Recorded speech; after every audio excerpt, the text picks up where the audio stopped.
Bueno, continuamos con la clase, por favor. Sí, doctor. Gracias.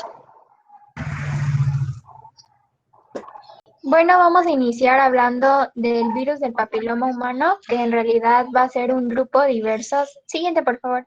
De virus, los cuales, pues, la principal forma de transmisión va a ser la transmisión sexual. Se ha visto que hay cierto porcentaje que podría transmitirse de manera vertical, pero lo principal es de manera sexual. ¿Le puedes dar en la siguiente, por favor, Aileen? Existen más de 100 tipos y 40 están relacionados por esta transmisión. Se clasifican en alto y bajo riesgo y producen infecciones en la piel y también afectan mucosas, tracto anogenital, oral y la vía respiratoria. Siguiente, por favor. Doc, disculpa. Sí. Si apagas la cámara, es más fluida la conexión. ¿Si apago qué? La cámara va a estar más fluida, va a estar más rápida la conexión a internet. Por si gusta, por si está muy lento.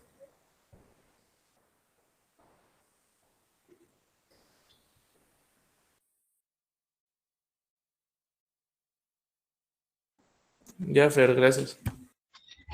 Ok, continúo entonces. Hablando Gracias. Hablando de epidemiología, pues el 1% de la población sexualmente activa se estima que tienen verrugas genitales y el 4% podría tener lesiones por VPH si le realizáramos una colposcopía. Además, el 10% de los VIH positivos serían negativos realizando una colposcopía y se dice que hasta el 60% de la población mundial que tiene vida sexual activa, pues tuvo un episodio de ese tipo de infecciones. A nivel mundial, el cáncer cervicouterino ocupa el lugar de muerte y en México el segundo.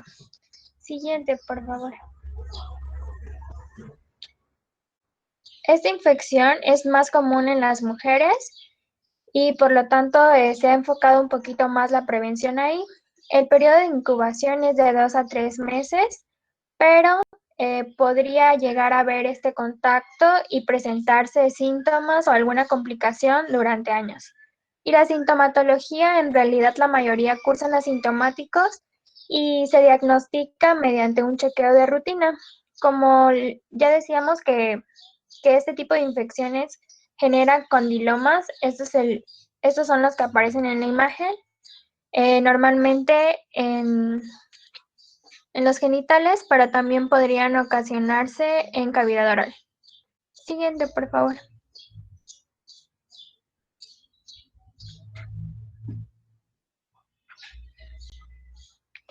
La mayoría de este tipo de infecciones remitirán espontáneamente y solamente los que cursaron de manera grave son los que realmente evolucionan a un tipo de cáncer. Pero hay que tener cuidado y de hecho los que se consideran graves son las cepas de 6, 11 y 18 que condicionan un tipo de cáncer y son los considerados más graves. El doctor se salió, creo. Sí, internet lo sacó.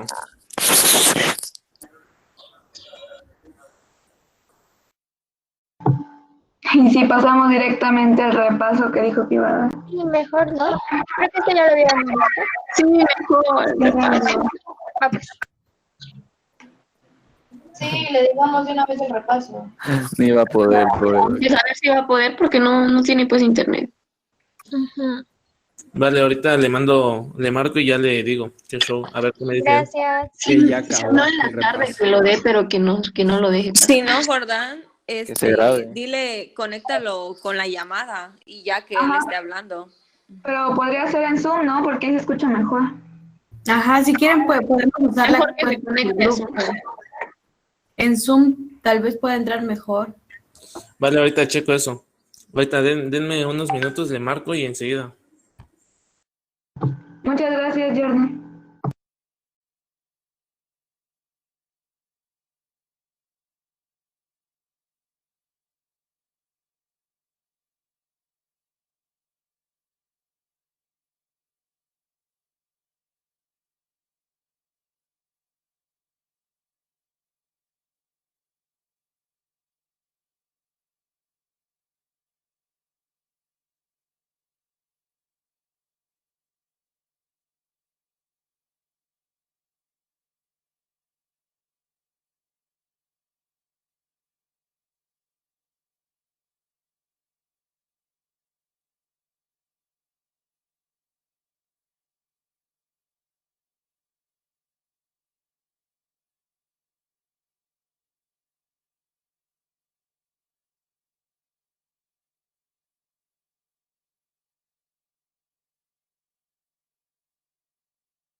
Buen día, doctor. ¿Nos escucha?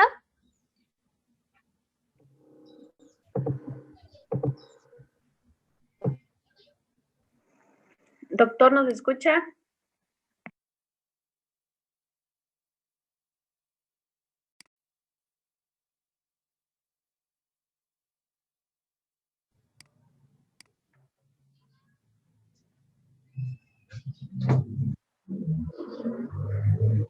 ¿Nos escucha bien, doctor?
Doc, ¿nos escucha?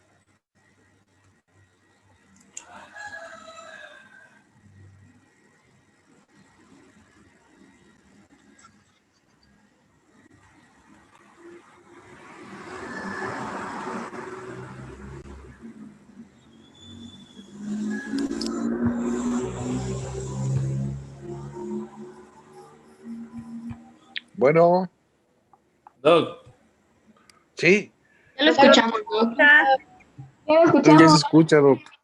Perfecto. Ya lo escuchamos. Ok. Doc, estamos hablando con mis compañeros y ya ve que, pues, BPH estábamos viendo cuando mis compañeros del Haya ya ingresaban. Entonces, me dicen que si, igual los del C, que si mejor nos vamos directo a la de repaso por cuestiones del tiempo. ¿Y nos vamos qué? Directo al repaso. Pues bueno, sale. Gracias.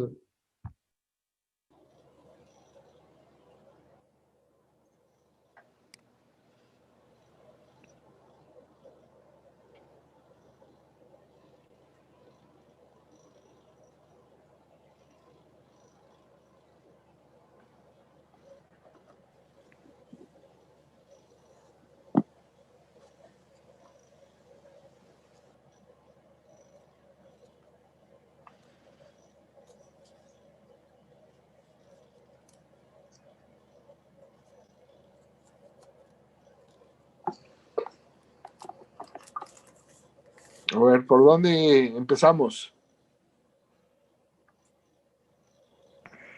Por lo que considere usted lo más importante, Doc, en cuanto al examen. Bueno, tienen que ver, sobre todo, cuáles son las infecciones más frecuentes del tracto urinario, cuáles son los manejos, cuál es, en este caso, pues la bacteria más frecuente o cuáles son las bacterias más frecuentes en el tracto urinario, una pielonefritis, una cistitis, ¿en dónde lo vemos más frecuentemente? ¿Cuáles son?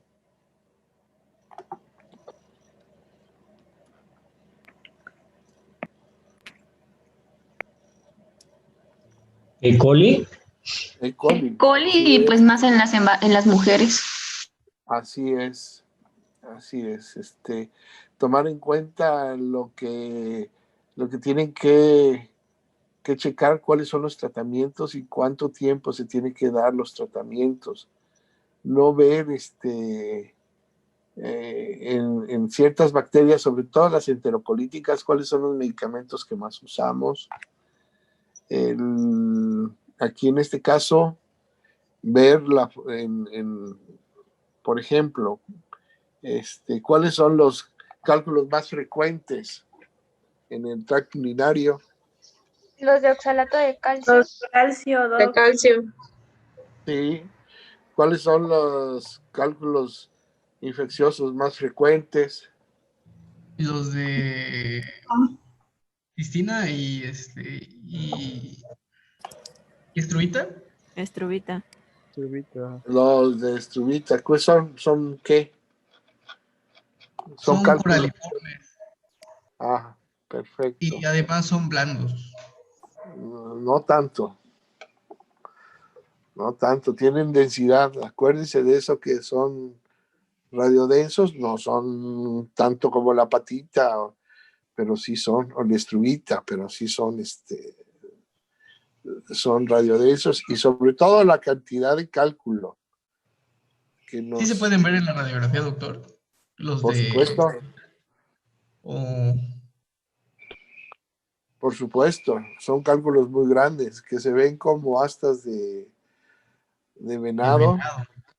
Sí, entonces es importante. ¿Cuáles son los elementos más importantes para la formación de cálculos? Calcio, fosfato, magnesio. Así es. Oxalato. Así es. La éstasis. El pH podría ser. El pH es otro elemento. La densidad. El estado hídrico. La dieta. Así es. A ver, ¿qué otra cosa? De la tuberculosis, ¿cuáles son los elementos, las características de una infección en la tuberculosis radiológicamente hablando? Cálices apolillados. Ajá. ¿Qué más? Obliteración de uno o más cálices. Ajá, perfecto. ¿Qué más? Estenosis uretral. La rectificación del uretre. ¿Eso dónde es? ¿De la Cortamiento de la uretra? ¿De la uretra? No, del ureter. Ah, del uréter. La rectificación del ureter. ver como cuentas.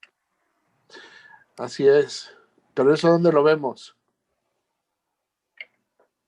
En el cordón espermático. Pero ¿dónde lo vemos? ¿Es en el riñón? ¿Es lo mismo riñón que uréter? Yo pregunté, ¿cuáles son las características radiológicas en una infección renal? ¿Y cuáles son las características morfológicas o que se presentan en el uréter? Ahí sí ya sería acortamiento y rectificación del uréter. Eso, así es. Entonces, todo eso son formas radiológicamente hablando que tenemos que tener muy presentes, porque no es lo mismo hablar de la vejiga. ¿Cuáles las condiciones en la vejiga que nos van a dar en la tuberculosis? ¿Cómo se va a encontrar una vejiga tuberculosa? Contractura, contraída. ¿Qué más? ¿Qué más? Hay presencia de tubérculos y ¿Perdón? Puede haber ulceraciones. Eso, perfecto. Entonces, cada órgano tiene tiene sus características. Ultrasonográficamente la próstata, ¿cómo se ve en la tuberculosis? Puede estar nodulada. Indurada. ¿Qué más? Fibrosa. Exacto. Entonces, eso tomarlo en cuenta siempre. ¿Cuál es el tratamiento de la tuberculosis? Isoniazida. Isoniazida, rifampicina. Rifampicina.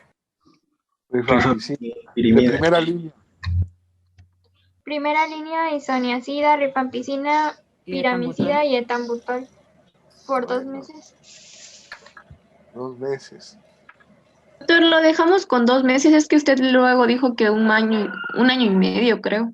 Dependiendo de las condiciones del paciente. El tratamiento, acuérdense que el tratamiento de 2 meses se da en países desarrollados que tienen una excelente alimentación y que a veces tienen recaídas. En nuestro país, siempre, institucionalmente hablando, porque hay tratamientos cortos, tratamientos y tratamientos largos. ¿Cuál es un tratamiento corto? De 3 a 6 meses, 2 a 6 meses, y hay tratamientos de 1 hasta 2 años, dependiendo de la respuesta que tenga el paciente. Hay que darle seguimiento al paciente, hay que estarlo checando en sus estudios de laboratorio, de ultrasonido. Tenemos que pedirle radiografías, hay que estar viendo si no hay una activación, si no hay problemas en algún otro sitio. El paciente es rebelde en ocasiones al tratamiento. Y si nosotros damos esquemas muy cortitos, pues todavía la tuberculosis la hacemos más resistente. Yo recomiendo no dar menos de 1 año el tratamiento para la tuberculosis. Institucionalmente yo los manejé de 1 año y medio a 2. Cuando el paciente ya estaba asintomático y subiendo de peso y orinando normal y sin tos, ya al paciente se le daba 3 meses más y suspendíamos el tratamiento, y el paciente, en la mayoría de ellos, el 99%, ninguno hizo alguna recaída, ni tuvo reinfecciones, ni tuvo progresión hacia otros órganos.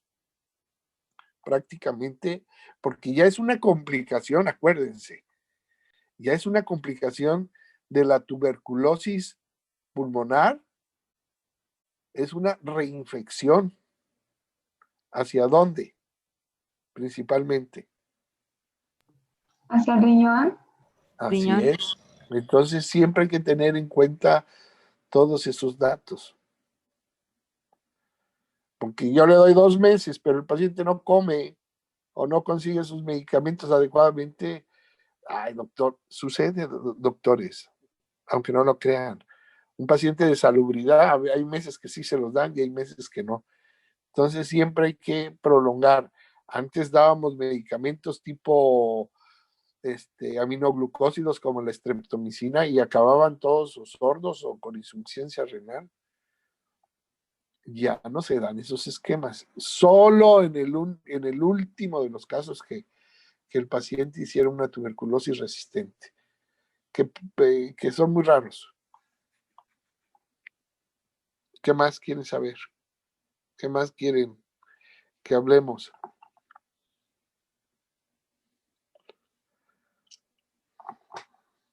La diferencia entre las úlceras. ¿Úlceras de qué? Del sífilis, del chancro. Acuérdense que la sífilis es una úlcera limpia, única, engrosada, pero que no tiene y no dolorosa. Todas las demás son sucias, son bordes irregulares, tienen mucho dolor, hay supuración prácticamente. Y en otras, acuérdense que la sífilis siempre se localiza en el surco blano prepucial. Y todas las demás pueden localizarse en otro sitio, en el meato, en el cuerpo del pene. Hay crecimientos ganglionares, que eso es lo más característico, sobre todo de las clamidias.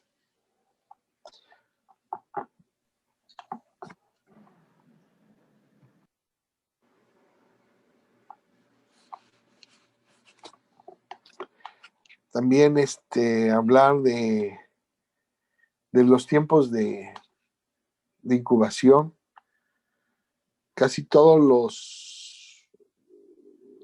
las infecciones venéreas, casi la mayoría, es entre 7 y 2 semanas. Hay que tener siempre cuidado. Las gonocócidicas casi siempre es de 3 a 7 días. ¿Sí?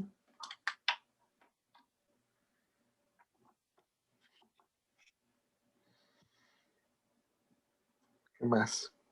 Doc, de acuerdo al tratamiento de la litiasis, va a depender del tamaño del tratamiento de la litiasis, va a depender del tamaño del cólico, ¿verdad? Por supuesto.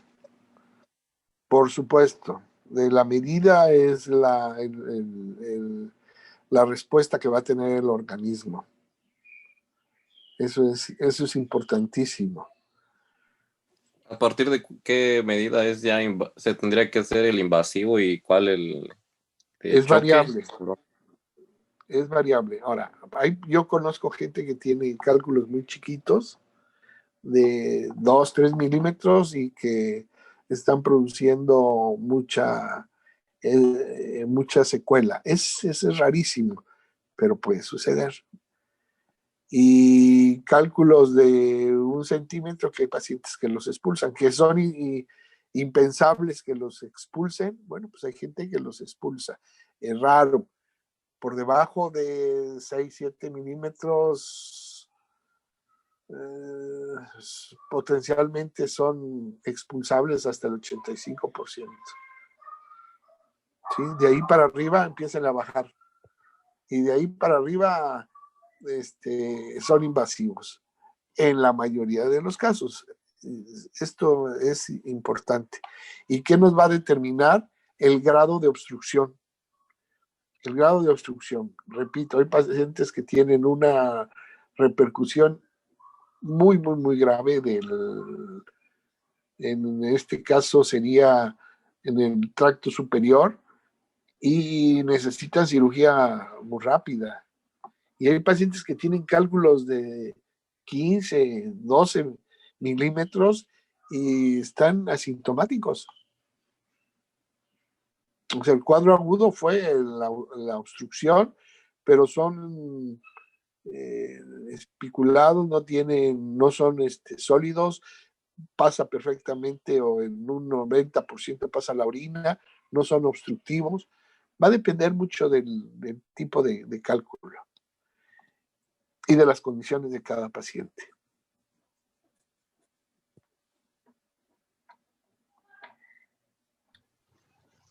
Doctor, ¿en qué otros temas cree que le pongamos más énfasis para el examen de mañana? Bueno, pues A la estudiar. ¿Mandé? Para estudiar, o sea, que le pongamos más énfasis a la hora de estudiar el examen de mañana, ¿en qué temas cree? Pues en estos que estamos hablando son los más importantes. Estos son los que podemos manejar. Doctor, ¿cuál sería el tratamiento de infección parte de usted para las infecciones del tracto urinario? ¿Cuál serían? ¿Cuáles son las bacterias? Ya quedamos, las enterocolíticas. Casi siempre manejo, dependiendo de la severidad, si tiene el paciente más de 100,000 colonias, a partir de eso empiezo a manejar doble esquema de antibiótico. Y siempre agrego, si no es un aminoglucósido o una ofloxacino, o digo una quinolona, manejo una cefalosporina de tercera generación más una quinolona. Siempre refuerzo. Y al término de eso, pues doy unos macrólidos como la nitrofurantoína, pero eso, bueno, ya es algo que no es de la medicina general. Yo lo que quiero que aprendan es a que el paciente que lo manejen perfectamente bien, que no tenga recaídas el paciente.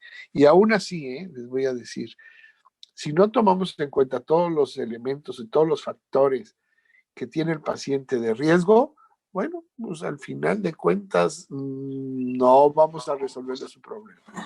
¿Qué quiero decir? Si es una persona que tiene problemas en el tracto genital, va a tener infecciones constantemente. A la mujer siempre hay que hacerle todo el estudio completo tanto del tracto urinario como del tracto genital, para descartar todos los problemas y poderles resolver. Y todo lo que es trastornos metabólicos, y el paciente, si no le corregimos la diabetes, o si no pues siempre va a tener problemas el paciente. Siempre vamos a tener recaídas en las infecciones.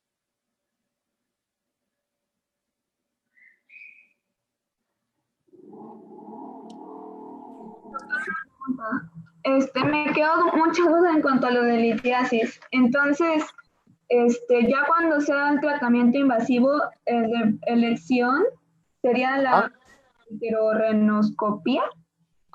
A ver, ¿cómo manejamos actualmente en qué quedamos? ¿Cómo manejamos un cálculo coraliforme? Lo ideal, ¿cómo quedamos en clase?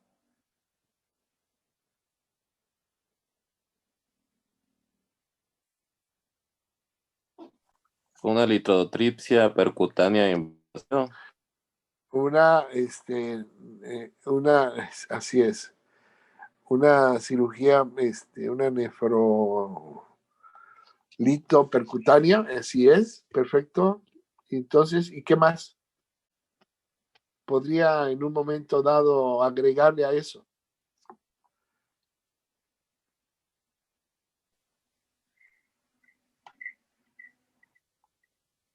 con láser. Más que con láser, ¿qué le daríamos? ¿Qué quedamos? Si hay cálculos muy chiquititos, ¿qué le podamos dar a ese paciente? Quedó como residuo. ¿Cuál? ¿Litotripsia extracorpórea por ondas de choque, doctor? Eso. Al paciente ya no lo tenemos que abrir. Cada vez que abrimos un paciente un riñón, pierde de un 20 a un 30 en manos experimentadas la función renal. Fíjense lo que es. Hay que poner hielo, es una cirugía enorme.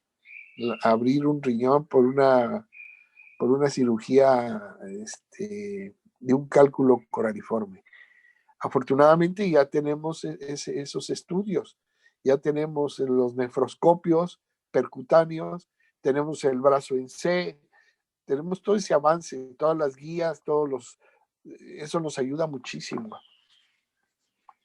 Entonces, todo eso podemos destruir hasta un 95%. Hay gente que tiene los ureteroscopios flexibles y se atreve a meter el ureteroscopio a destruir las piedras. Pero es un elemento muy caro, es un elemento muy delicado que no lo debemos de tocar. Entonces, ¿qué hacemos? Le damos la cirugía percutánea, la nefrolito percutánea, y aparte le dejamos una guía, una sonda para que el tracto se mantenga. Si quedan cálculos, ya después de 2-3 horas ya no podemos seguir operando, se quita eso y se pueden dar, así es lo que se debe hacer. Si el cálculo mide menos de 1 centímetro, 1,5 centímetros, se le puede dar litotripsia extracorpórea. Ahora, hay gente que dice, no, yo tengo el tracto y me vuelvo a meter y si lo puede destruir, casi siempre, cuando queda una piedra o un cálculo en ese riñón, o hace nuevo tracto o lo dejó porque no podía entrar a destruir ese cálculo. Entonces, en ese caso es cuando usamos la litotripsia extracorpórea con buena respuesta. Ese es el tratamiento ideal. Pero ya después de haber intentado la percutánea. Siempre. Tú no puedes hacer, después de un cálculo de 2 centímetros, ni se te ocurra mandarlo a litotripsia extracorpórea. No va a salir nunca el cálculo. Ahí se va a llenar el uréter de piedras, va a ser camino de piedras, va a ser muy doloroso. Es que no hay forma de cómo eliminar un cálculo tan grande. Se llegó a entender eso, porque usábamos para todo la litotripsia extracorpórea. Como no se operaba, ¿qué fue lo que fue eliminando la percutánea? La extracorpórea, que tenías que entrar a resolver el problema. Tenías que entrar a destruir todos los cálculos, el camino de piedras, todo eso que no lo había podido expulsar el organismo por sí solo. O pacientes que tenían ya una insuficiencia renal, menos. Esos quedaban, aparte de tapados y peor. Entonces, no está indicado la litotripsia extracorpórea en cálculos mayores de 2 centímetros. No están indicados. Doctor, pero ¿y si es, por ejemplo, de oxalato de calcio, ¿sí? que se disuelve más fácil? Es decir, ¿se podría utilizar lo que es la litotripsia extracorpórea? ¿Y por dónde lo vamos a eliminar, doctora? Ese es el problema. Yo le pongo un catéter doble J y empiezo a destruir la piedra. Pero es tanto los fragmentos que empieza, el uréter tiene un grosor y tiene un diámetro. Entonces, si yo empiezo a destruir más de lo que puede expulsar, es como si yo quisiera meter basura en un lavabo de agua. O sea, no va a llegar un momento en que lo voy a tapar. Ya no va a poder seguir eliminando el paciente. Por mucha agua mucha orina que esté produciendo el riñón, no es la indicación, aunque sea un cálculo relativamente duro, como el oxalato.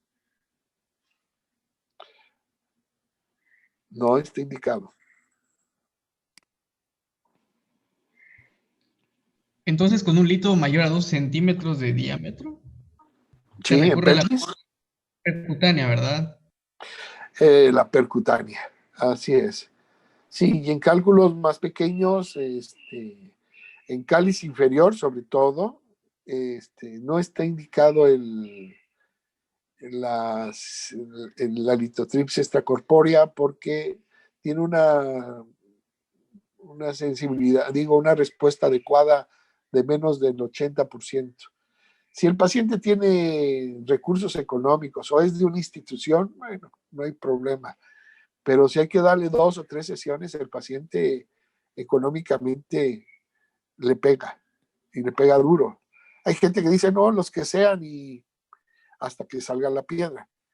Entonces, cuando eso es así, que es muy raro, bueno, se le puede dar y si no, meter en los ureteroscopios flexibles, que son una verdadera maravilla, pero en cálculos menores de 1 centímetro, caliciales inferiores, que vas a entrar con láser, porque la guía es láser, o sea, debe de ser, es un filamento flexible que va a entrar en el canal de trabajo del cistoscopio, del ureteroscopio flexible, que puedes doblarlo hasta 180 grados. Entonces, con eso puedes en muchas ocasiones resolverle el problema al paciente. Lo que queremos evitar es abrir al paciente. ¿Cómo hacemos el diagnóstico en cálculos radiolúcidos? Ultrasonido.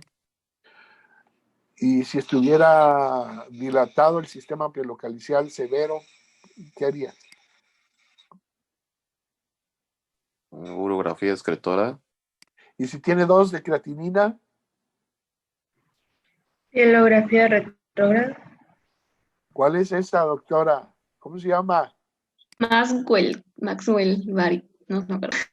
Urografía con doble medio de contraste. ¿Harías eso sin tener un diagnóstico?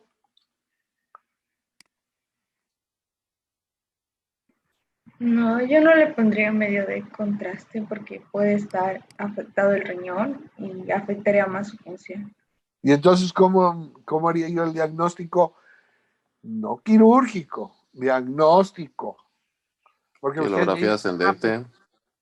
Le pongo el ureteroscopio y si es otra cosa, lo que cuesta. No es lo mismo una cirugía que un estudio. Estudio, doctores. ¿Cuál haría? Urotac. No.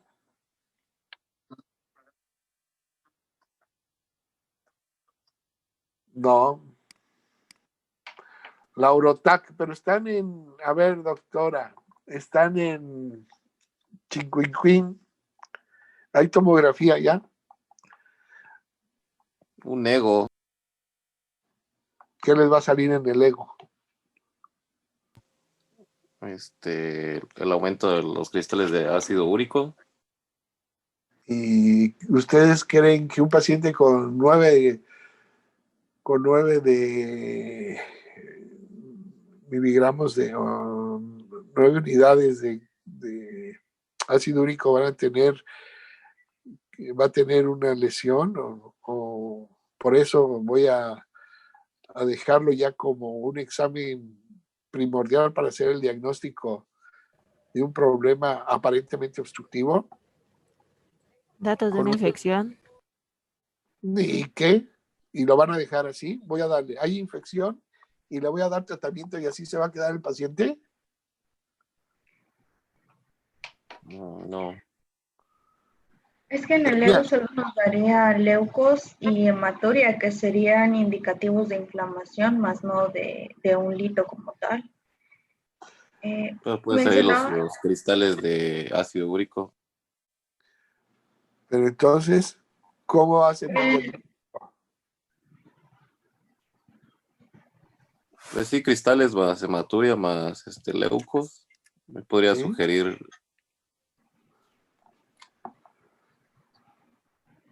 ¿Qué sería? Doctor, tengo una duda. ¿Podríamos pensar ahí en rastros de infección una destrubita? También el pH de la orina estaría ácido. Bueno, puede ser un pH ácido o tener un pH de 6,5 todavía. Pero eso me indica a mí que es una infección. ¿Ese es el diagnóstico? Cuando el paciente tiene dolor tiene náuseas, está dilatado del sistema pielocalicial moderado a severo. ¿Qué haríamos, doctores? Bueno, en el libro leí que una pielografía retrógrada podría ser tanto como diagnóstica como para alivio de la obstrucción.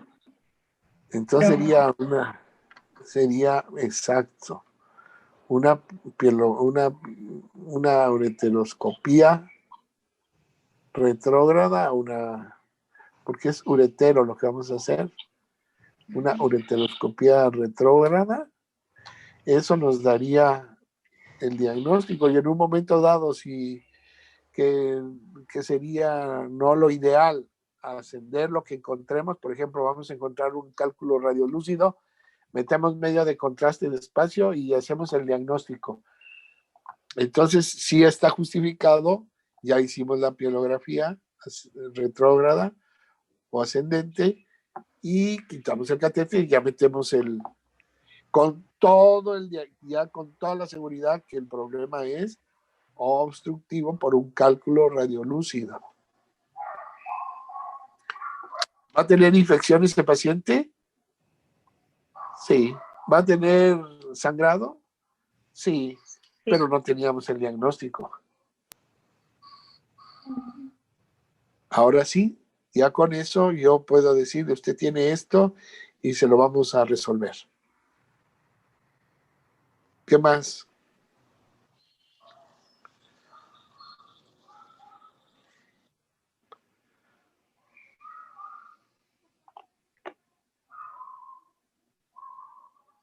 ¿Qué más quieren saber, doctores?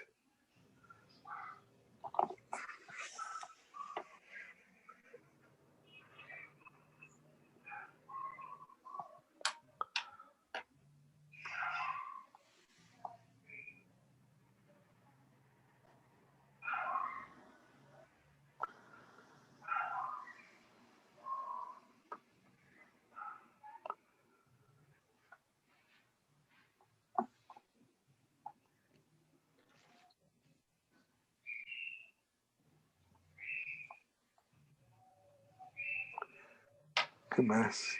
Prostatitis. ¿Qué hacemos con Sí. las... Hay una clasificación, ¿verdad, doctor, para la prostatitis? Sí, así Va a es. La que viene en el Santín, ¿es la misma que usted dice? La que está en el temario, la de Atlanta, ¿es la misma? Es la misma, doctor. Exactamente la misma. Doctor, en la orquiepidemitis, sí,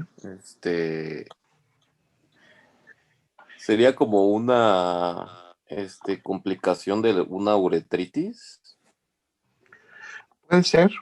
Puede ser secundaria a una obstrucción, a un problema infeccioso.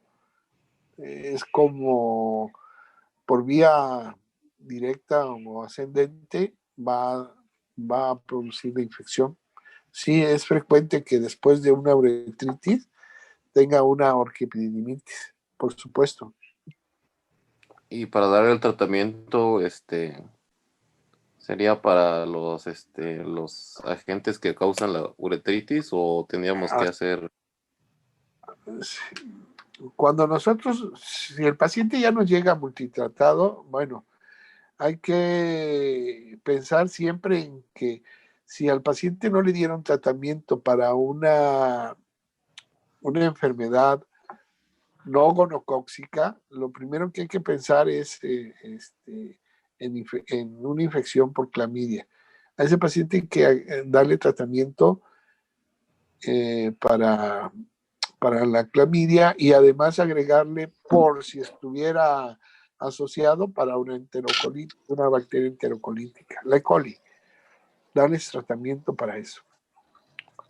Si el paciente, el cuadro clínico es demasiado severo, bueno, pues hay que darle aminoglucósidos que tienen muy buena respuesta, sobre todo en las orquiepididimitis bacterianas. No vamos a poder destruir a la clamidia, pero sí tiene efecto, penetra mejor el antibiótico, la doxiciclina, en este caso, para este tipo de infecciones. Sobre todo en pacientes que tienen mucha sintomatología irritativa.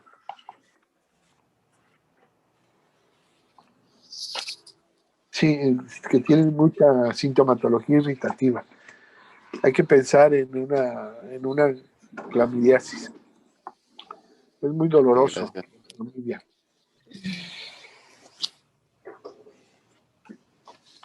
Y las medidas generales, no se les olvide, siempre manejar, si el paciente tiene una orquiepididimitis y es muy severo el dolor, manejar las medidas, aplicar hielo, su suspensorio o su truz ajustada, para que la respuesta sea mejor.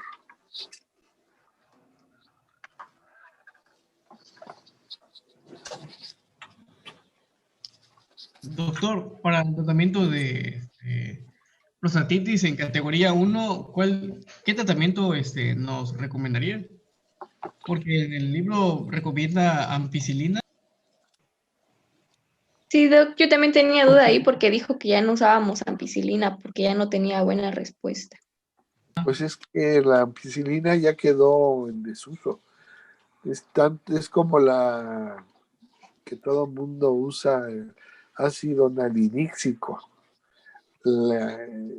Tampoco, es una quinolona de primera generación.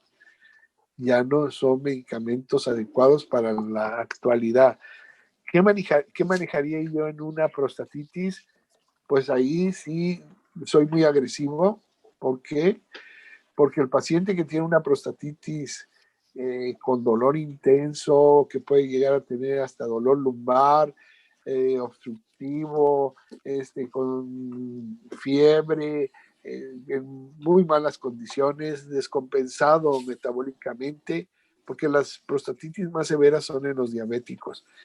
Y recuerden que todas las infecciones que tiene el tracto urinario inferior pueden llegar a complicarse y formar infecciones como la gangrena, que es un Fournier, fácilmente. Entonces, esto hay que tener mucho cuidado. Yo las prostatitis las manejo con aminoglucósidos 10 días, amikacina, 500 miligramos cada 12 horas. No lo van a encontrar en los libros. Le pongo ceftriaxona, 1 gramo cada 8 horas, ¿sí ve? Y le pongo quinolonas, ya sea una levofloxacino, 750 miligramos cada 24 Buenos o cada días. 12 horas. Va a depender mucho también de las condiciones renales, porque no se puede manejar aminoglucósidos en pacientes con insuficiencia renal. Es la única contraindicación que habría. Pero sí, yo manejo... Es que le puse foto a los títulos. Sí, sí.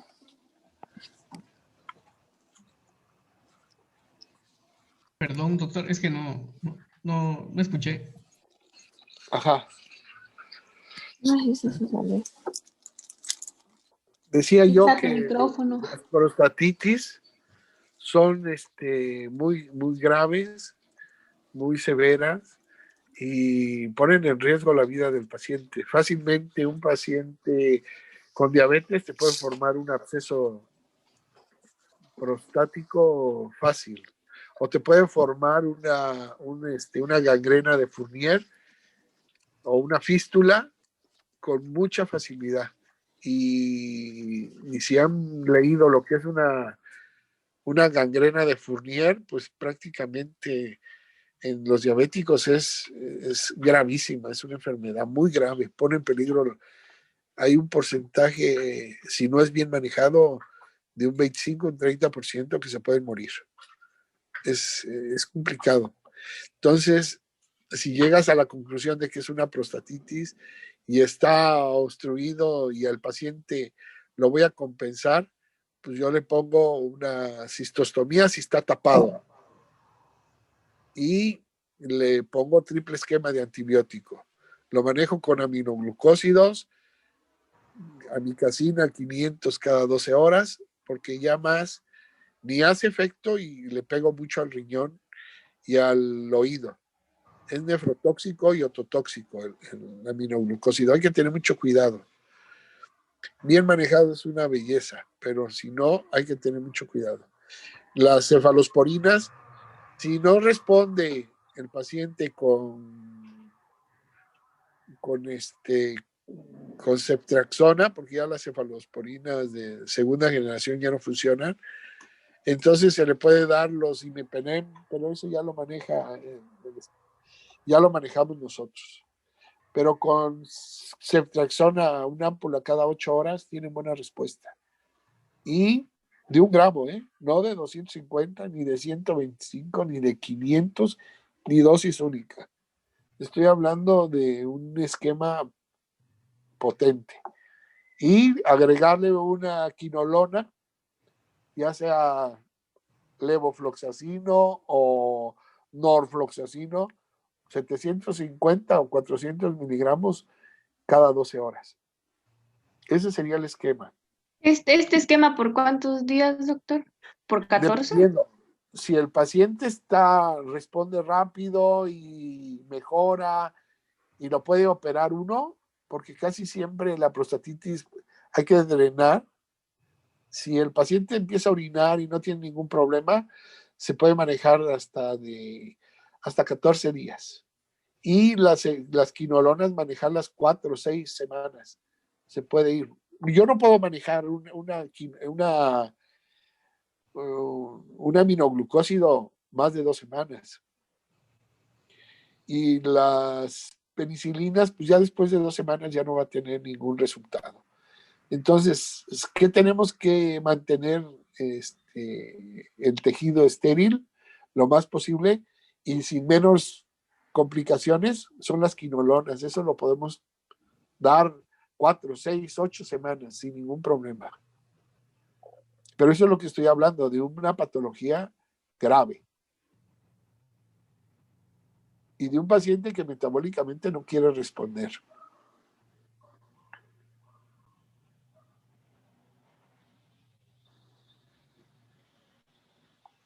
Eso vendría siendo categoría 1, ¿verdad, doctor? Sí, las prostatitis agudas son las más peligrosas. La prostatitis crónica, pues el dolor, la molestia, pero el cuadro no es tan espectacular. Y el manejo, pues es más sintomático. Ya prácticamente el que se vaya a hacer algo más grave, solo, híjole, pues es muy, muy raro. Y todas las demás, pues son prostatitis más raras.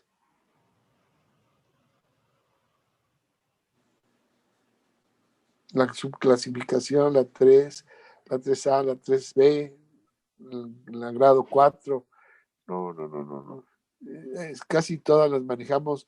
O solo que un paciente esté asintomático, no tenga ningún problema y su antígeno sea muy alto y sospechemos de que esté indurada y que el paciente creamos que tenga un cáncer.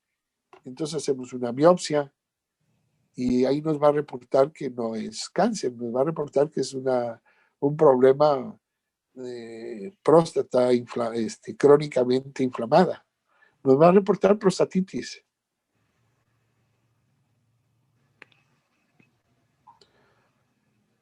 Y en caso de que el paciente tuviera insuficiencia renal, doctor, ¿solo se manejaría con quinolonas? Híjole, es más difícil. Manejaríamos, pues aquí en este caso, los imipenems, los heptapenems o el meropenems, que son también derivados de la penicilina, no son tan tóxicos, y manejaríamos pues dosis no tan altas de las quinolonas y en este caso la ciprofloxacino. Es el menos nefrotóxico de todos.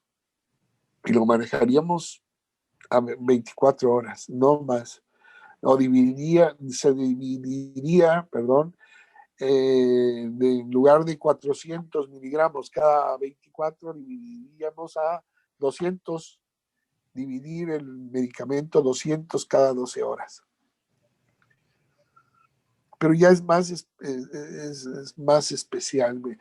¿De dónde vienen las infecciones de la próstata? ¿De dónde vienen?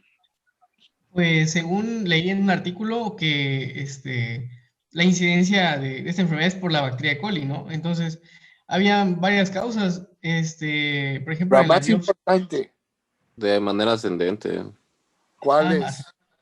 ¿Por qué? ¿Por una qué? Por un reflujo. ¿O Infección del tracto urinario. secundario a qué? ¿Relaciones sexuales? Sí. Entonces, si no es en la vejiga, es por una relación sexual. Un insuficiente renal, ¿ustedes creen que tiene vida sexual activa? ¿Tiene apetito sexual? ¿Tiene erecciones? No, No, Es- no hay nada de eso. Entonces, eso se pierde con la enfermedad. Entonces, las posibilidades de que un insuficiente renal tenga una prostatitis es mucho más difícil. Y los que son insuficientes renales, claro, si es por diabetes, secundaria diabetes, pues bueno, es raro, pero sí puede pasar que tengan una prostatitis aguda. Su pronóstico es muy malo, porque al final de cuentas se van a meter los medicamentos y la otra va a terminar hemodializándose periódicamente 2 o 3 veces a la semana para que eso podamos manejar antibióticos a grande escala y no aminoglucósidos. Fuera los aminoglucósidos. Podríamos manejar ¿cómo se llama? Las tetraciclinas, o podríamos manejar Cefalosporinas. ya, eso sí, de base, pero de manejar un triple esquema, si no respondiese. Los trimetoprim. ¿Quinolona? ¿Mandé? ¿Quinolonas podríamos manejar? ¿El cuál? ¿Podríamos manejar quinolonas? Sí, sí se puede manejar. Las menos nefrotóxicas son las ciprofloxacinos. Son los más tolerables para el riñón. Lo que es la levo es muy nefrotóxica.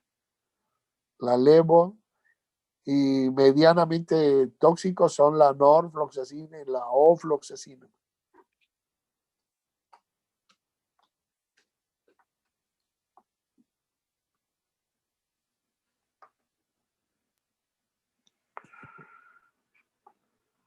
Doctor, yo tengo una duda.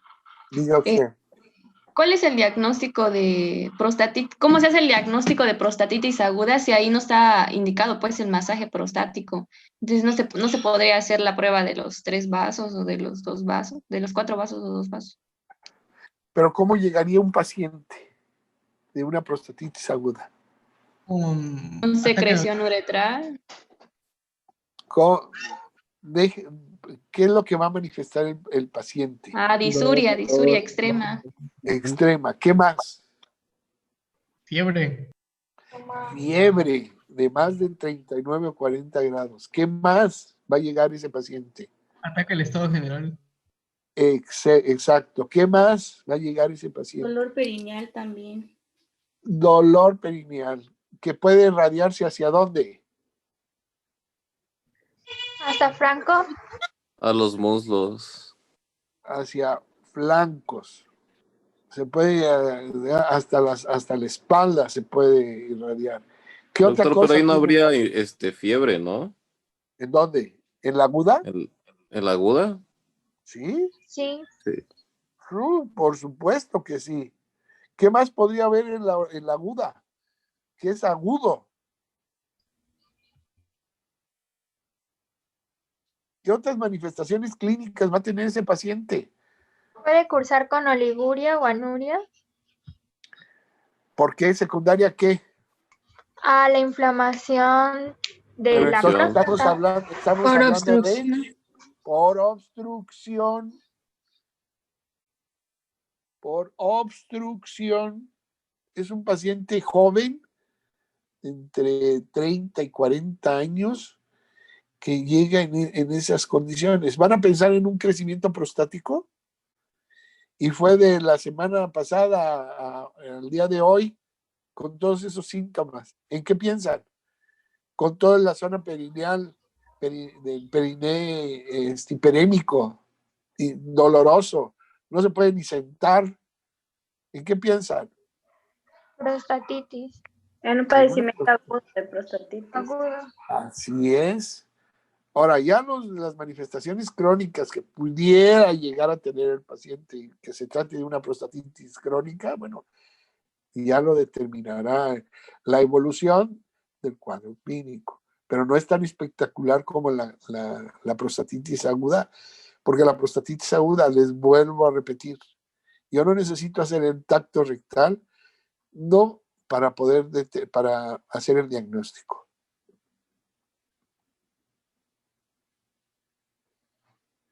No es un hombre de 70 ni de 60. Es raro un hombre de 60 años que tenga una prostatitis. Casi siempre son pacientes por debajo de los 55 años que tienen este problema. Recuérdenlo. Porque son activamente sexuales, ¿verdad, doctor? ¿Es por eso? Es parte, pero son pacientes que además metabólicamente no se cuidan. Son pacientes además de que, ¿cómo les diré? Sí, tienen mayor las relaciones son mayores, pero son otros elementos también que van a favorecer el no llevar una buena alimentación, el estrés, todos esos elementos le van a favorecer al paciente para que inmunológicamente no estén bien, y eso le va a favorecer a las infecciones más graves.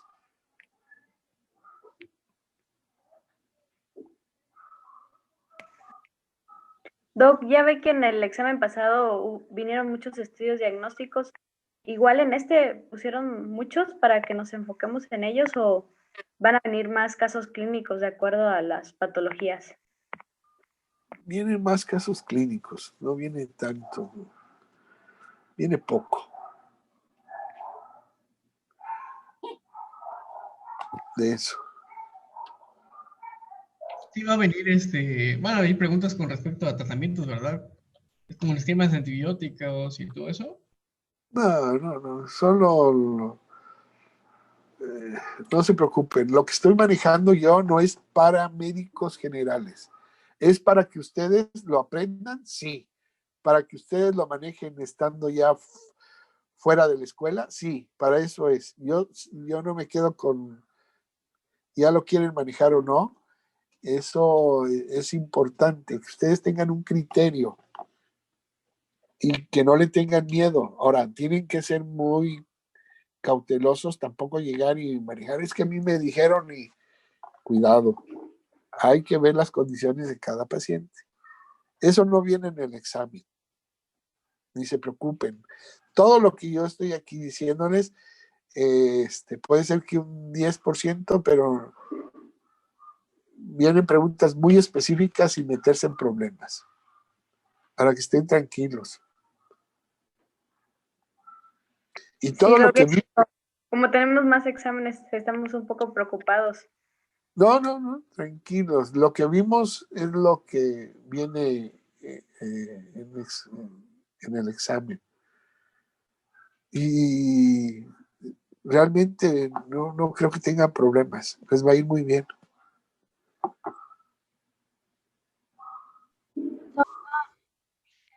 En este examen sí nos va a dar como que la opción de poder regresar a la pregunta anterior o va a ser como el anterior examen. Es que hablamos con los profesores y no nos da esa opción, doctores. No nos da. A mí me preocupa la gente que no tiene buen internet como ahorita. Imagínense aquí en la ciudad que no tenga internet adecuado. Es increíble. Entonces, eso es lo que me preocupa. Pero si Si hay alguna justificación o hay algo, bueno, pues lo tendríamos que ver en la escuela. No creo que tengan problemas. Piensen bien, creo que van a hacer 20 preguntas. Sí, van a ser 20 preguntas. ¿Y cuánto tiempo nos van a dar, doctor? Creo que 40 minutos. Ok, doctor, gracias. No, El internet falla. en el examen sí aparece la opción, porque ya hemos tenido algunos exámenes donde se puede regresar la pregunta. Porque el problema cuando no se puede es de que a veces si quiere uno cambiar algo, pues ya hasta ahí quedó. Sí, el problema es que se les está dando 2 minutos y tienen que leer con mucho cuidado y si la saben, contéstenla. Si no, del Team Marín de Dominique, contéstenla, porque ¿cómo les voy a decir? Ya no van a poder regresar. Y no ¿Cuántas preguntas van a hacer, doctor? Creo que son 20. Creo que son 20. Doc, ¿y van a venir preguntas sobre diagnósticos diferenciales de las infecciones venéreas?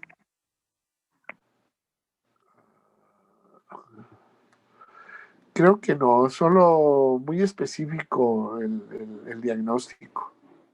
Viene muy específico.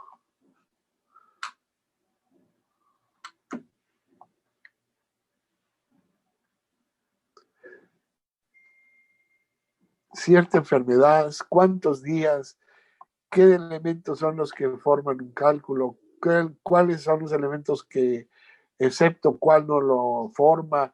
Hay cosas así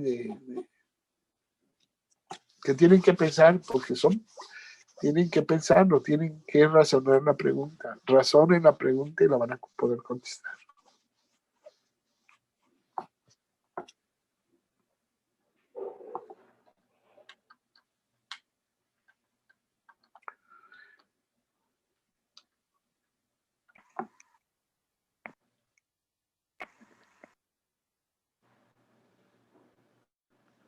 ¿Algo más?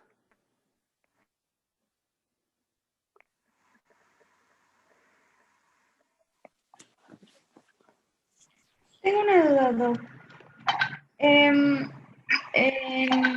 lo que leí decía que la nitrofurantoína está cada vez más utilizada en cuanto a infecciones del tracto urinario, pero no sé qué buena respuesta tenga un paciente que ya fue tratado previamente con quinolonas, si ahora se quiere tratar con nitrofurantoína. O sea, ¿sí respondería a la infección?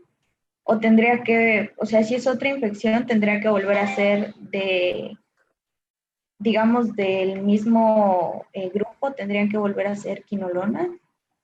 No, es aquí. Yo ya le di tratamiento al paciente, porque pienso que es una bacteria enterocolítica, porque es el 90%, 85, 90% la que me va a provocar una infección.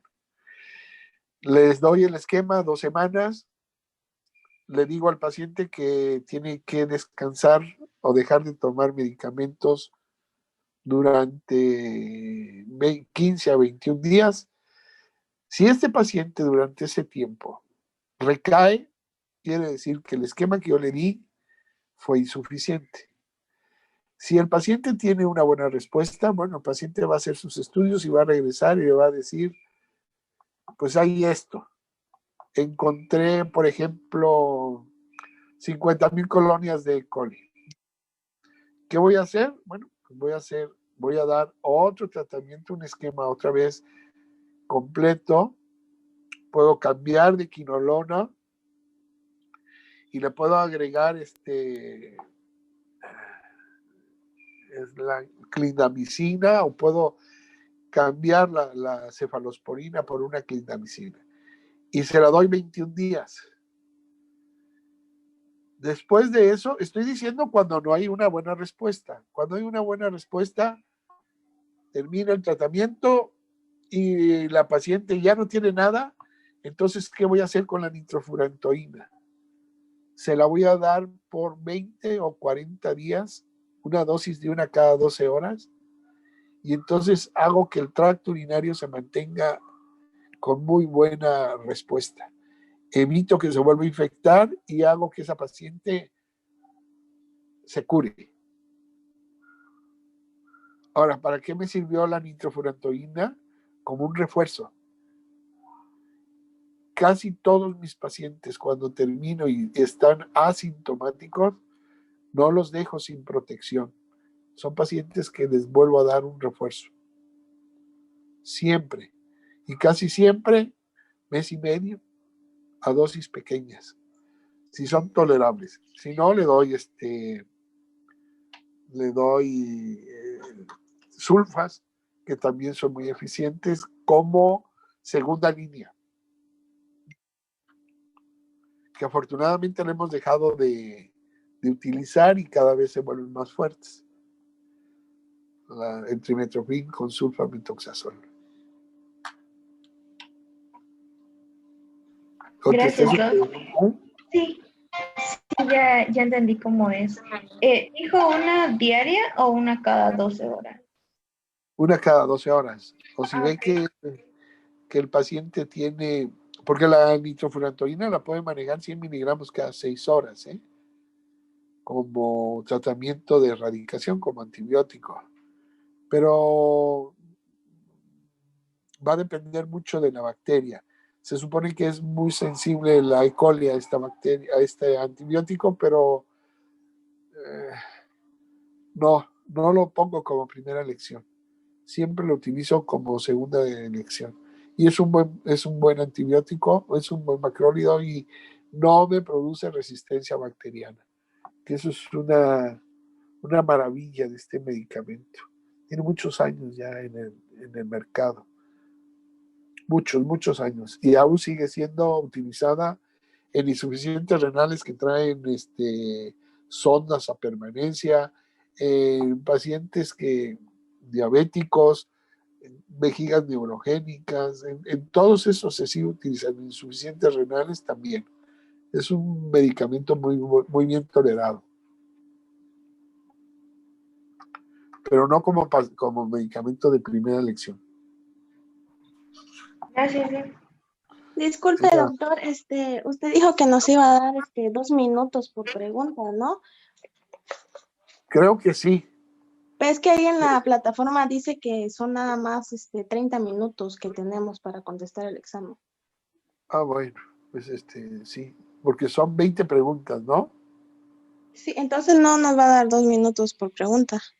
No, 1 minuto y medio. Pero no lo... Doctor, ¿iba a venir enuresis? Enuresis. ¿Cuál es el tratamiento?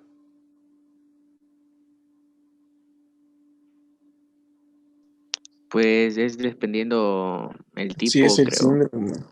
O el abono. ¿Qué significa enuresis? Micción involuntaria. ¿Eso es enuresis? Que se presenta de manera nocturna. ¿Cómo conocemos la enuresis? ¿Qué otro nombre recibe la enuresis? Incontinencia. ¿Incontinencia? ¿Por qué? ¿Secundaria qué?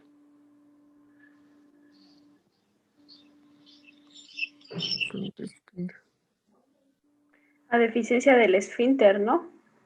¿Deficiencia? Incompetencia. Pérdida de control. ¿Por qué? ¿Es normal la enuresis?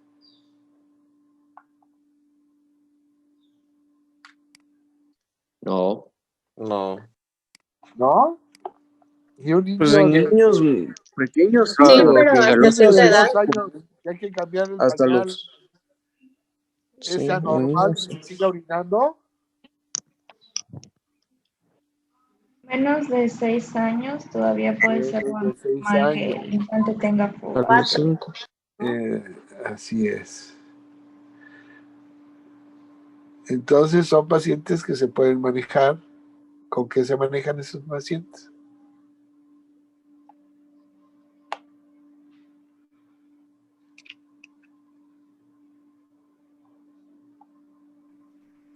A nivel renal, a nivel vesical y a nivel neurológico.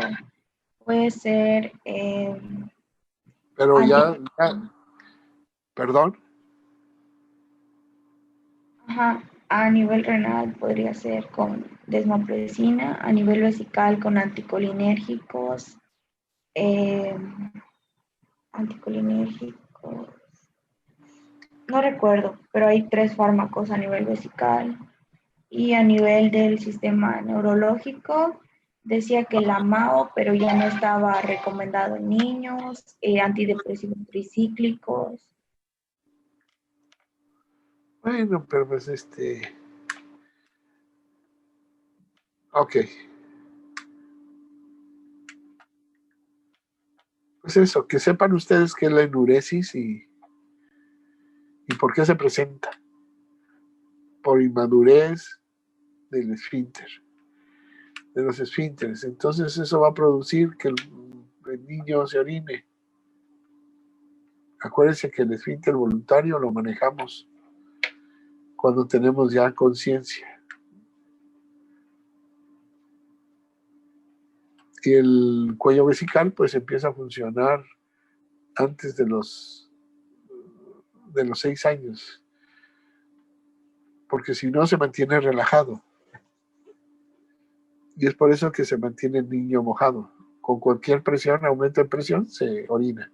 No va a estar preocupado un niño de 2 años si se orinó o no se orinó. Entonces, inmadurez y poco a poco empieza a tener más fuerza en los esfínteres. Ya cuando es otra cosa, más años, ya tiene otra cosa, y empieza a ver, y empiezan que lo psicológico, ya son otros elementos. Hay que descartar entre todo que tengan alguna patología genética, ¿verdad? Antes de llegar y etiquetarlo como enuresis fisiológica. Enuresis o niño mojado en la noche, así se le pueden poner para que no se les olvide. O niño húmedo, para que no se les olvide.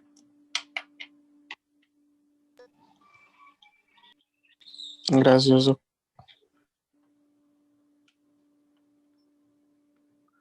Pues ya prácticamente abarcamos todo. ¿Algún tema que se nos haya pasado? Ustedes que... No, ninguno.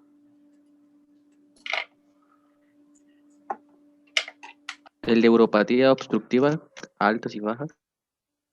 Sí. Características de cada una de ellas. Cómo distinguimos una y cómo distinguimos la otra. El reflujo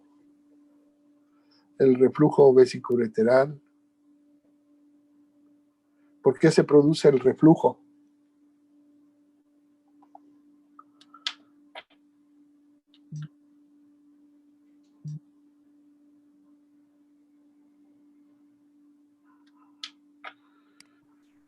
Congénitas y adquiridas.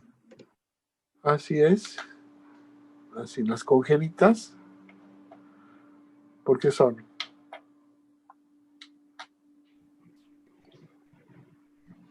¿Cuál es el elemento más importante? ¿Por qué se produce el reflujo? Debilidad trigonal. ¿Cómo se llama?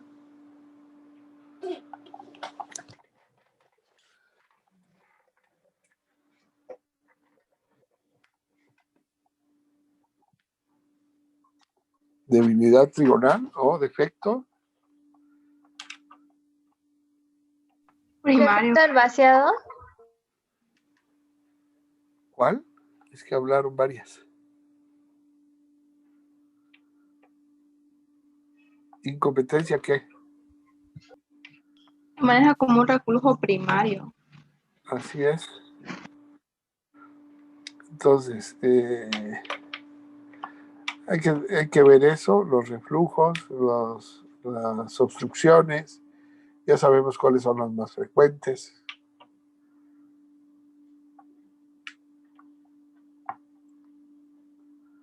¿Qué hacemos con los pacientes? Reflujos iniciales.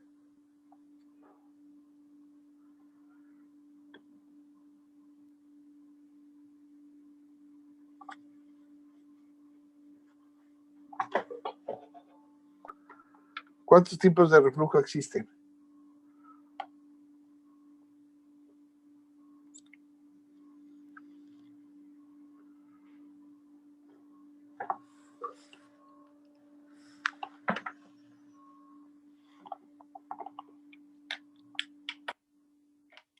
Eso ya lo vimos, ¿o no?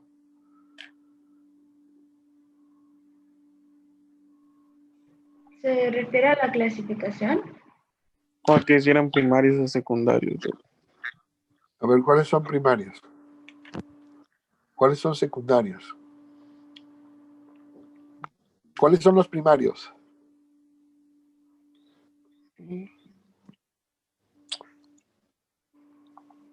Los que van de la vejiga al uréter. ¿Y los secundarios? Porque la vejiga no se puede vaciar adecuadamente. Y entonces, ¿cómo son? Unos son congénitos y otros son Adquiridos. esto. Entonces es eso. No. Todo eso es lo que tenemos que tomar en cuenta. Y ver todo lo demás, los elementos de cada una de las patologías, pero no se metan en grandes problemas. Les repito, ya todo lo que vimos, todo lo que viene en el examen ya lo vimos. No tienen por qué tener problemas.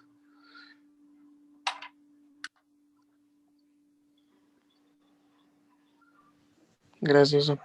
Con respecto a pielonefritis, cistitis, también va a venir en el examen. ¿Tienen una que otra pregunta? Sí. Diagnóstico, tratamiento. Sí. Por eso los cuadros clínicos son importantes. No se metan en fórmulas, no se metan en cálculos, no se metan en cuál es cuánto de ceftriaxona tiene que llevar por miligramo, por kilogramo de peso, no viene nada de eso. Viene pura definición, Doc. Viene, sí, para que son contestaciones simples. Una. ¿Como cuáles, Doc? ¿Cómo? Ya vimos todo lo que el repaso tan importante que acabamos de hacer. Gracias, Doc. De acuerdo. Gracias, Doc. Les deseo lo mejor. Muchas gracias, Doc. Les va a ir muy bien. Lean despacio la pregunta y contéstenla. Tienen 1.5 minutos para contestarla. Gracias, Doc. Gracias, doctor. Gracias, doctor. Gracias, doctor. Bueno, cuídense mucho. Nos vemos. Gracias, doctor, por su tiempo. Igualmente, Doc. Hasta luego.